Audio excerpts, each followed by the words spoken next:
నమస్కారం. City news తెలుగుకి స్వాగతం. ఈనాటి వార్తా విశేషాలు. పవిత్ర పుణ్యక్షేత్రమైన పల్నాడు జిల్లా అమరావతి సాయిబాబా గుడిలో షిరిడి సాయిబాబా పుట్టినరోజు వేడుకలకి కనుక స్వామివారికి విశేష పంచామృత అభిషేకాలు జరిగిన అనంతరం విశేష పూజ కార్యక్రమాలు చేశారు.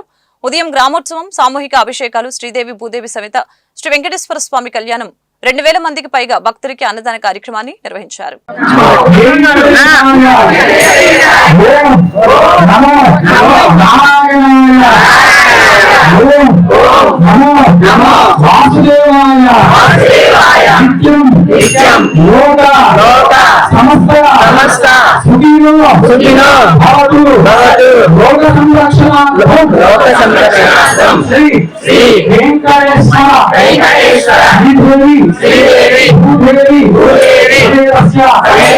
వెంకటేశ్వర స్వామి అనుగ్రహ కృపాకటాక్ష ఫలసిద్ధి వస్తు. అందరూ కూడా ఆ స్వామివారిని చూసి చక్కగా శిరస్సు నుంచి నమస్కారం చేసుకుని మనసులో కోరికలు చెప్పుకున్నాం. గోవింద వెంకటాచల హరి గోవింద, వాహన గోవింద, అనాథరక్షక గోవింద, వెంకటరమణ వెంకటరమణ గోవింద.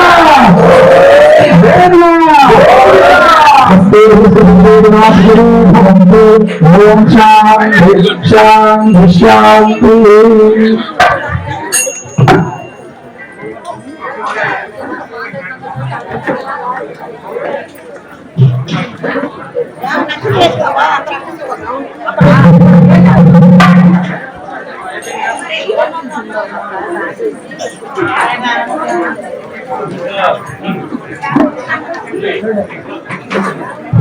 మా సాయి భక్తులందరికీ కూడా శుభ్రమైనటువంటి స్వామివారి ఆశీస్సులు సంపూర్ణ ఉండాలని కోరుకుంటూ ఆడిటర్ అంటే స్వామి మందిరంలో కూడా భక్తులందరూ రావాల్సింది కోరుచున్నాం. బంగారు తండ్రి హారతులు ప్రారంభం చేసినట్టున్నారు స్వామి గారు. భక్తులందరూ కూడా అక్కడ బ్రహ్మవాసుడి ఆశీర్వాదం పొంది సాయి గారి ఆశీర్వాదం పొందడానికి రావాల్సిందిగా కోరుతున్నాం. ఓం శ్రీ సాయిరామ్. ఈ రోజు అద్భుతమైనటువంటి స్వామివారి కళ్యాణ మహోత్సవ కార్యక్రమం భగవంతుడి సాయి గారి సన్నిధిలో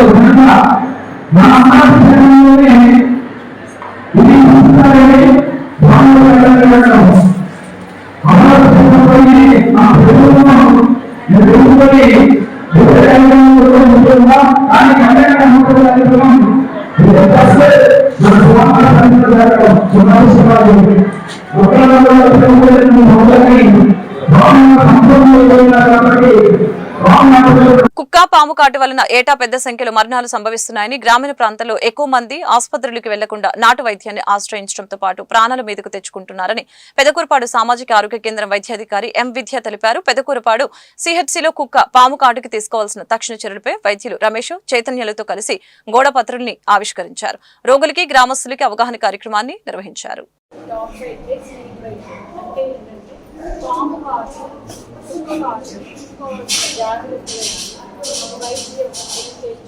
మీకు అవగాహన కల్పించడానికి ఈ సమావేశం ఏర్పాటు చేస్తాం. సో ఇప్పుడు ఇక్కడ చూస్తే పాము కాటుకు సంబంధించి సో ఫస్ట్ మనం ఏం చేయాలి, పాము కరిచిన కుక్క కరిచిన అసలు ఎప్పుడు వ్యాక్సిన్ వేయించుకోవాలి, ఎప్పుడు ట్రీట్మెంట్కి వెళ్ళాలి అనేది ఇంపార్టెంట్. సో మీకు తెలిసిందే ఏమన్నా ఉంటే చెప్పండి. కుక్క కరిస్తే ఎప్పుడు వ్యాక్సిన్ వేసుకోవాలనుకుంటారు, మీకు డౌట్లు వస్తాయి. జస్ట్ సందేహం ఏం లేదు, నాకినా సరే గీరినా సరే. సో వేటికి వ్యాక్సిన్ కుక్క ఒకటేనా, పిల్లి ఎలుక ఇలాంటివి కూడా అది కూడా డౌట్ వస్తుంది. కంపల్సరీ పిల్లి గీరిన కూడా రావాలి. మంకీ ఎనీ యానిమల్ బైట్ లాగా తీసేసుకుంటాం అంటే మనకి స్పెసిఫిక్గా తెలియదు కాబట్టి ఏవి గీరినా వచ్చేసేట్లా బెటర్. కలిసింది వ్యాక్సిన్ వేసుకోవాలని డౌట్స్ వస్తాయి. నాకినా గీరినా కలిసినా చెప్పడానికి వ్యాక్సిన్ వేసుకోవాల్సింది, అందులో సందేహం ఏం లేదు. నా చర్మం బాగానే ఉంది కదా, లోపలికి వెళ్ళదు కదా, బెస్ట్ నాకింది కదా అలా అనుకోవడానికి లేదు. నాకినా కలిసినా గీరినా అంతకుముందు మీరు వ్యాక్సిన్ వేసుకున్నా లేకపోయినా ముందు వచ్చి డాక్టర్ సంప్రదించారు. సో ఈ సంప్రదించే లోపు మీరు విషం లేని పాము అనేది ఒకటి చూసుకోవాలి. అండ్ విషం ఉన్న పాము అయినా కరిసిందని ఎప్పుడు తెలుస్తుంది అంటే కొంచెం ఇమీడియట్గా వాళ్ళకి అర్థమైపోతుంది. కాలు వాపు వచ్చేస్తుంది, నొప్పి వస్తుంది, తిమ్మిడి వస్తుంది. అలా లక్షణాలు వచ్చాయంటే అది గ్యారంటీ విషం ఉన్న పాము. ఆ నొప్పి పైకి జుమ్మా జుమ్మాని వస్తుంది, బాగా వాపులు వచ్చేస్తాయి, వెంటనే రావాలి. అండ్ చాలా మంది ఏం చేస్తారంటే పాము కరవంగానే ఒక ఇంట్లో గేదెలు ఉన్నాయి, పక్క ఇంట్లో పిల్లలు ఉన్నారు, అవన్నీ చక్కదిద్దుకొని చిన్నగా గేదెలు తీసుకెళ్ళి ఇంటికి వెళ్ళి అన్ని తాపీగా పనులు చేసుకొని ఏ సాయంత్రానికో రాత్రికో వస్తారు. అలా చేయకూడదు. వెంటనే ఇంకా కుదిరితే ఆ కరిసిన పార్ట్ని చెయ్యి కానీ కాలు కానీ ఏదైనా కవల్చకూడదు. కాలు మీద కరిసిందనుకో, మీరు నడుస్తున్నారనుకో, రక్త పరిస్థితి ఫాస్ట్గా పైకి వెళ్ళటం వల్ల విషయం ఫాస్ట్గా స్ప్రెడ్ అవుతుంది. సో ఏదైనా కరిస్తే ముందు దాన్ని ఇమ్మొబిలైజేషన్ అంటాం మా భాషలో. ఈ భాషలో కదలకుండా చేయదు. అంటే గబగబా 2 కర్రలు పెట్టేసి దాన్ని కట్టేసి కాలు కదలకుండా వేసేసి వెంటనే తీసుకొచ్చేయాలి. తీసుకొచ్చాక ఇంకా డాక్టర్లు వాళ్ళు చేయాల్సింది చేస్తారు. అండ్ కరవకుండా జాగ్రత్తలు కూడా తీసుకోవాలి. కుక్కల నుంచి పాముల నుంచి. కుక్కల నుంచి కరవకుండా ఎలా జాగ్రత్తలు తీసుకుంటాం, ఎప్పటికప్పుడు గమనిస్తూ ఉండాలి. ఈ ఏరియాలో కుక్కలు ఏమన్నా బిహేవియర్ అంటే వాటి బిహేవియర్ మారిందా. ఈ వార్తలు ఇంతటితో సమాప్తం. మరొక బులెటిన్ మళ్ళీ కలుద్దాం. నమస్కారం.